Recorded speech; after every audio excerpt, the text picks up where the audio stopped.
What's going on, everybody, and welcome back to Sucker Free Sports Talk. I am your host, Sam James, here with your favorite Chicago sports talk show where we talk everything Bulls, Bears, and more without the BS.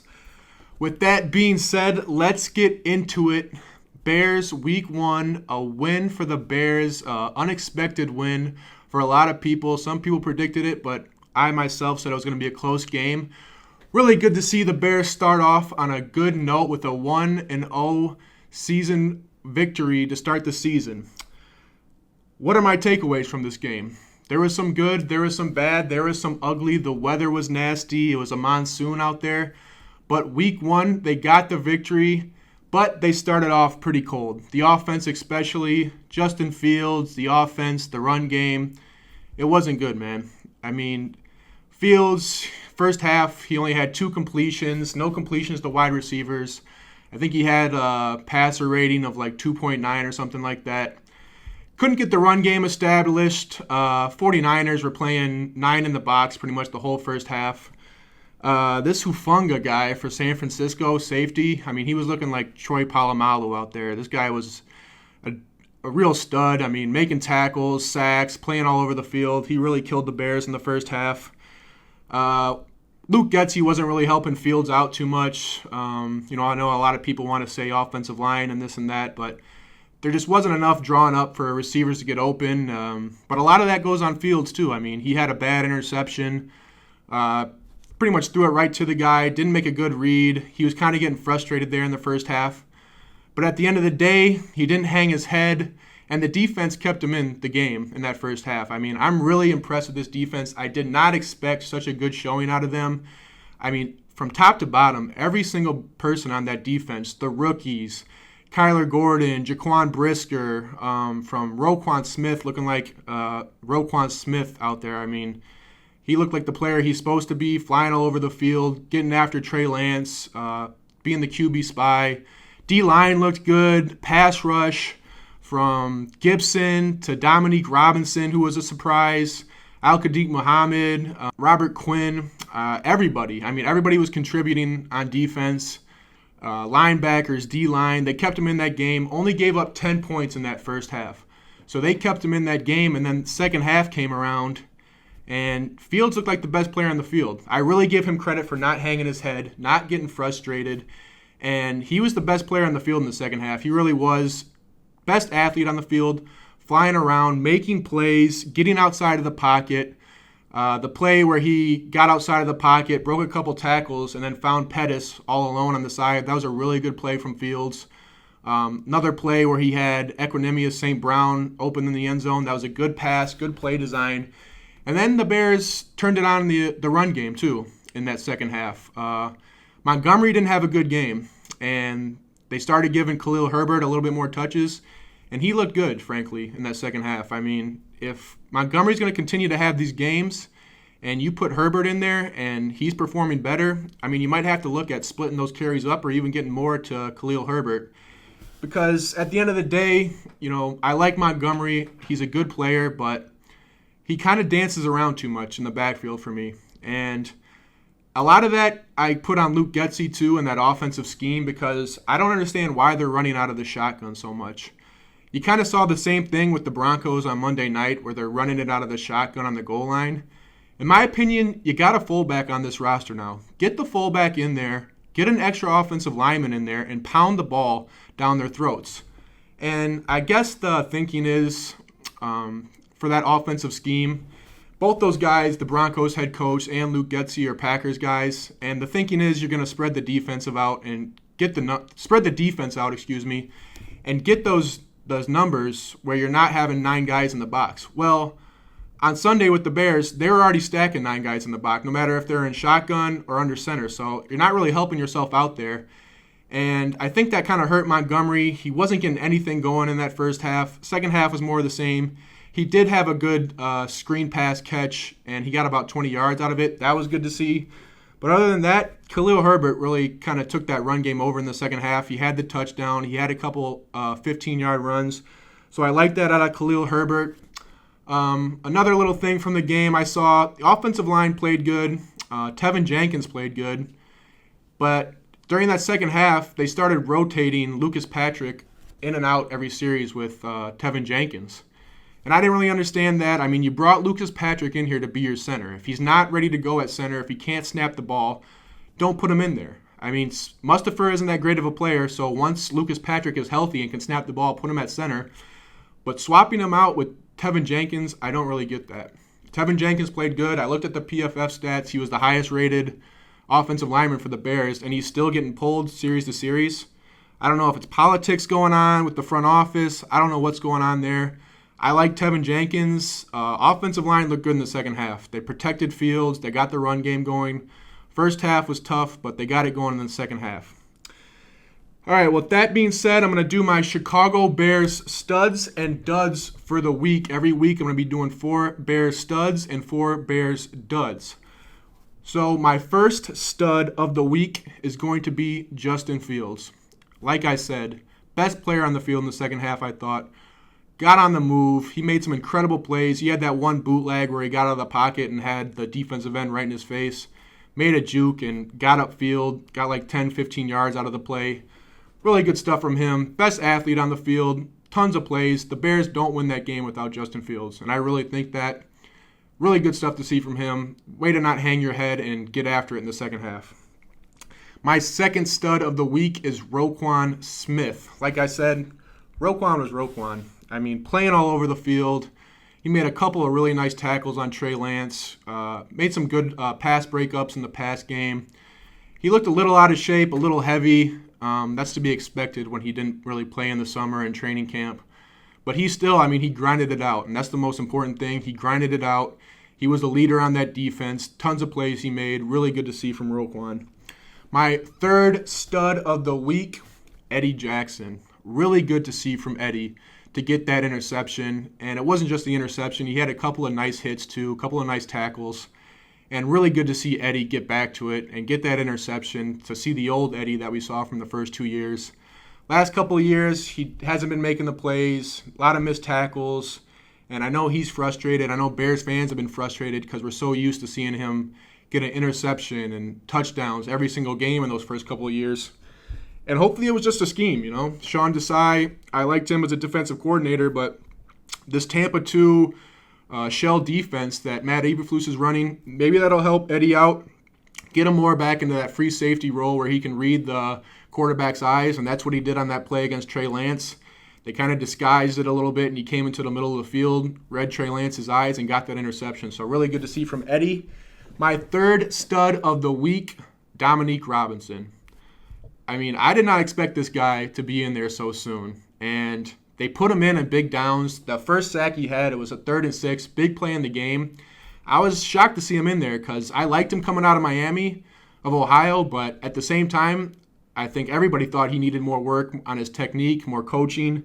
And they put him in there, and he made a great play on that 3rd down sack. I mean, he made a good inside move, got to Trey Lance, and just stuck his one arm out and completely pulled him down. And Trey Lance isn't a small guy. He's a big, muscular, fast guy, and, you know, Dominique pretty much pulled him down like a rag doll. He had 1.5 sacks. That wasn't his only sack. He had another one down near the goal line. He had 7 tackles, a couple of QB pressures. Really good to see from Dominique. I mean, hopefully the sky's the limit for this guy. That was the first game. You know, get him going here. A couple more sacks every week. Who knows what could be for this guy. I mean, good athlete, fast, tall, was a wide receiver in college. So really good to see from Dominique. All right, my 4 duds. First one, Cairo Santos.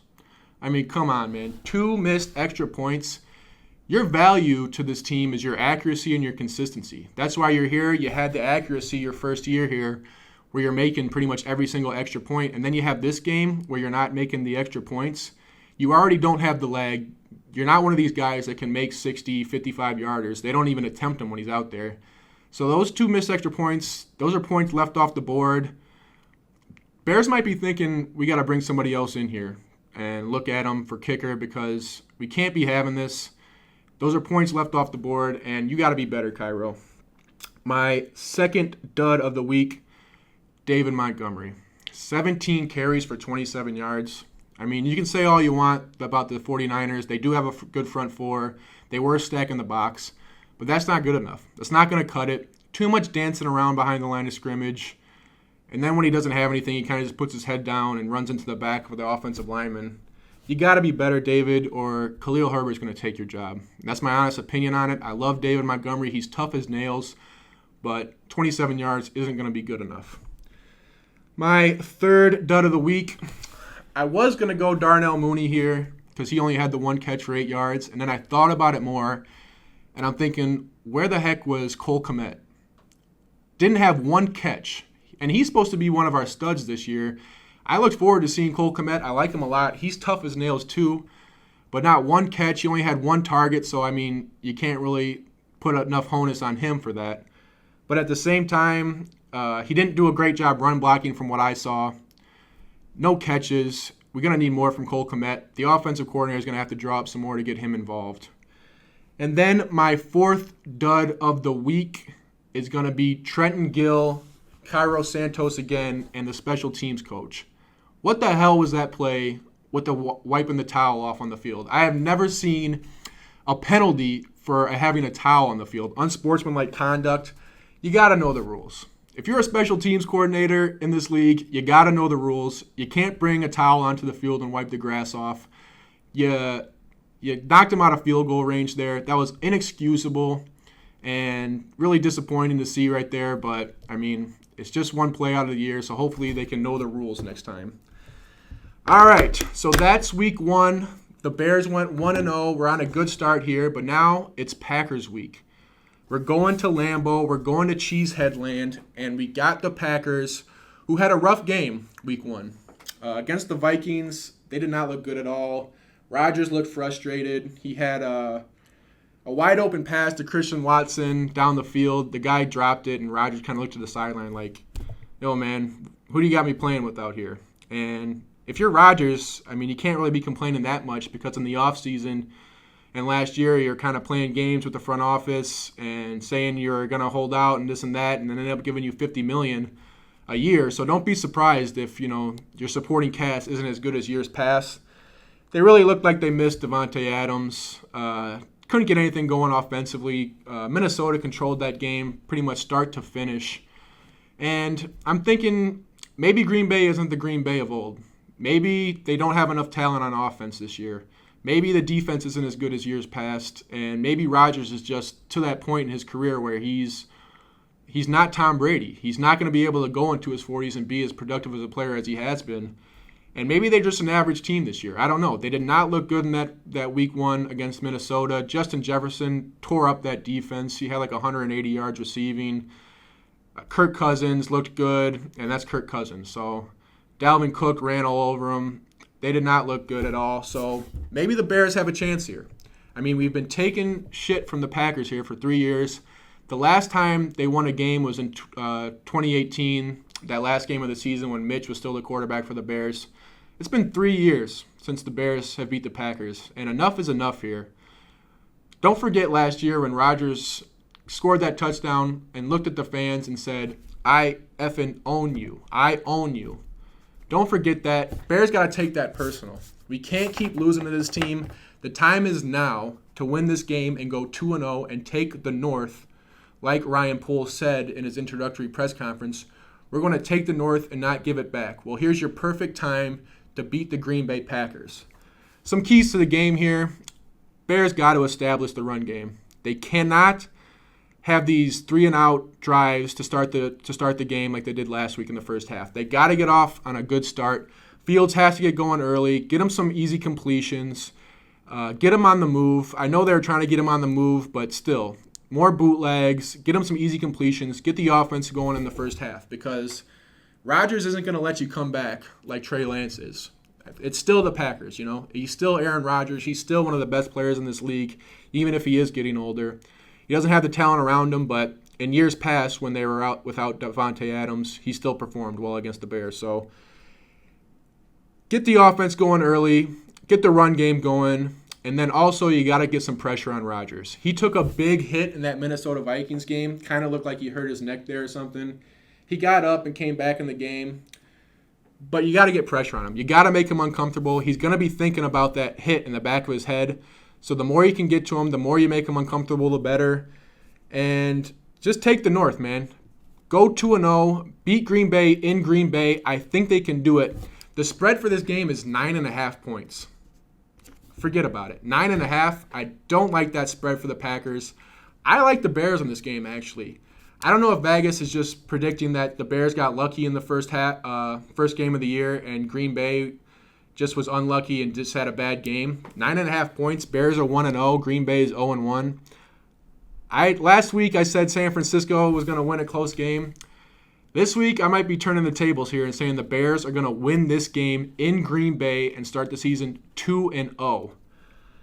So that's my take on the game. Sunday, it's a 7 o'clock game, a night game. I usually don't like these night games because I like to wake up and watch the game so I don't have to think about it all day. But I like the Bears in this game to win. All right, let's segue into some NCAA football. We'll talk some Big Ten, but there were some other games Saturday. Alabama barely beat Texas. Texas looked pretty good. I mean, a lot of people didn't expect that. Texas looked good. There were some other upsets, too. Texas A&M lost to App State. I think Texas A&M had like the number one recruiting class in the nation, and they're losing to App State, who probably doesn't have a 3-star recruit on their whole roster. So that was interesting to see. Notre Dame, not a Big Ten team, but a local Chicago team. They're down in the season 0-2. They lost to Marshall. Not a good start for the year for Notre Dame. Their head coach, Marcus Freeman, new head coach. He's the first coach for Notre Dame to ever start his career 0-3. They're going to have to turn it around there, or he's going to be looking for a new job possibly, because Notre Dame isn't used to starting this slow, especially against Marshall. That was a bad loss for them. Big Ten-wise, Wisconsin lost to Washington State. I don't know what's going on with Wisconsin. There might not be the consistent team that they have been in the past. They were heavily favored in that game. I don't think Washington State is that good. Wisconsin lost. Northwestern had an ugly loss against Duke. Duke is not a good football program, so some bad losses there in the Big Ten. Iowa lost as well. Iowa lost to Iowa State. Well, Iowa State's a decent team. But still, your consistent Big Ten teams usually are Iowa, Wisconsin, Michigan, Ohio State. And it might be looking like certain teams like Iowa and Wisconsin aren't what they used to be. Other games, Ohio State, Michigan State, they all won big. Michigan, I think they found their starting quarterback in J.J. McCarthy going forward. He looks good. I actually like Michigan this year. I think they're going to win the Big Ten. Running game, receivers, tight ends, they're stacked. I like them a little bit more than like Ohio State. The Illini, I talked about the Illini football last week. They had that bad loss to Indiana. Well, they bounced back. They beat Virginia. Virginia was a team that actually beat them last year, and they were pretty much returning all their starters, and Illinois took care of them. That was good to see.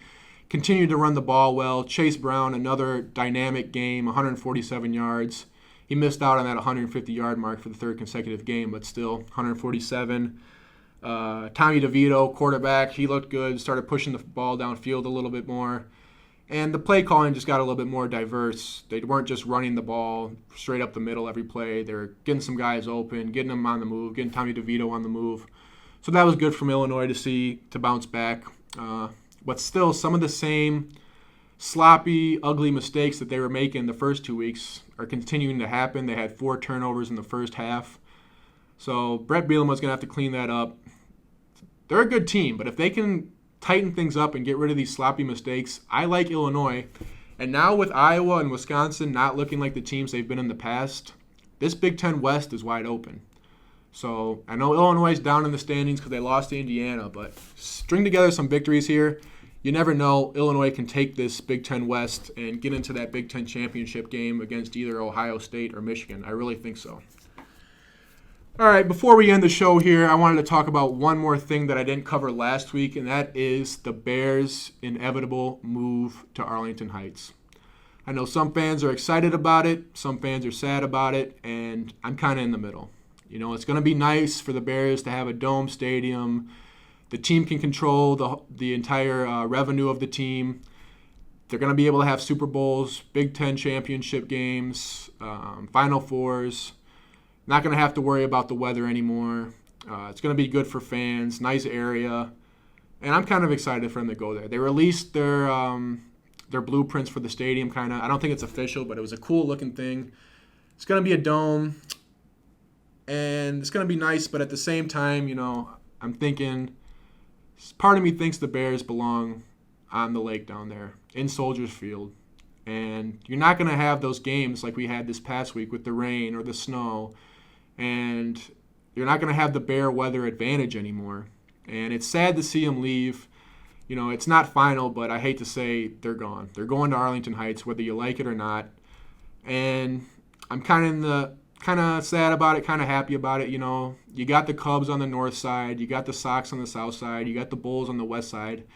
And a part of me believes that the Bears belong over there on the east side, on the lake. But, unfortunately, politics and, some other stuff, money got involved, and they had enough. And, frankly, 15 years ago when they did the remodeling on Soldier Field, in my opinion, they should have just knocked it down and built a brand new stadium down there. They did the modifications to it. It never looked right. They have the least amount of fan capacity of any stadium in the NFL. Kind of a bad idea. They should have built a brand new stadium down there, but it didn't happen. And now we're to this where the Bears are moving out of Chicago to Arlington Heights. Sad to see it happen, but same time excited. All right, so the final segment of the show, my 3 picks of the week. Last week, I went 3-0. So if you took those picks, good for you. It adds some credibility to my show. This week, I got 3 more picks. My first one is the Las Vegas Raiders against Arizona Cardinals in Las Vegas. Las Vegas minus 3.5. I know they lost last week to the Chargers. Chargers are a good team, though. Arizona did not have a good week 1. They lost to Kansas City, did not look very good. I like Las Vegas in this game, minus 3.5. My second game of the week is the Atlanta Falcons. Now, this spread was 11.5 in LA against the Rams. Atlanta was getting 11.5 points. I saw that and said, that's way too high. LA did not have a good first week. Atlanta actually played with the Saints, and it was a close game. They lost They lost by a field goal at the end. I like Atlanta in this game. The spread actually moved to 10.5. I just looked at it today. I still like Atlanta here. I mean, it's an NFL game. Rams don't look that great. You never know what happens in these games, and I think Atlanta's going to keep it close and maybe even win this game. Mariota, he looked pretty good on Sunday. Cordell Patterson still having a really good running back, receiver. He's having a good He's having a good start to the season here, like he did last year. So I like Atlanta there, plus 10.5. And then my third game, I was debating this. I was going to go Miami against Baltimore, but then the more I thought about it, you got to go with the Bears here. Plus 9.5. That's way too high of a spread for Green Bay. I know it's in Lambeau. I know Green Bay has kicked the Bears' ass in the past. But Bears are 1-0. Green Bay is 0-1. I think Vegas is just looking too much into the weather for the Bears and a bad game for Green Bay. I like the Bears in this game, plus 9.5. And if you're feeling lucky, even go on the money line for the Bears here, I think is a good idea. I like the Bears here. So those are my 3 picks of the week. And with that, I'm going to wrap up the show here. Thank you for joining me. And remember, when you're talking sports talk, always keep it sucker free.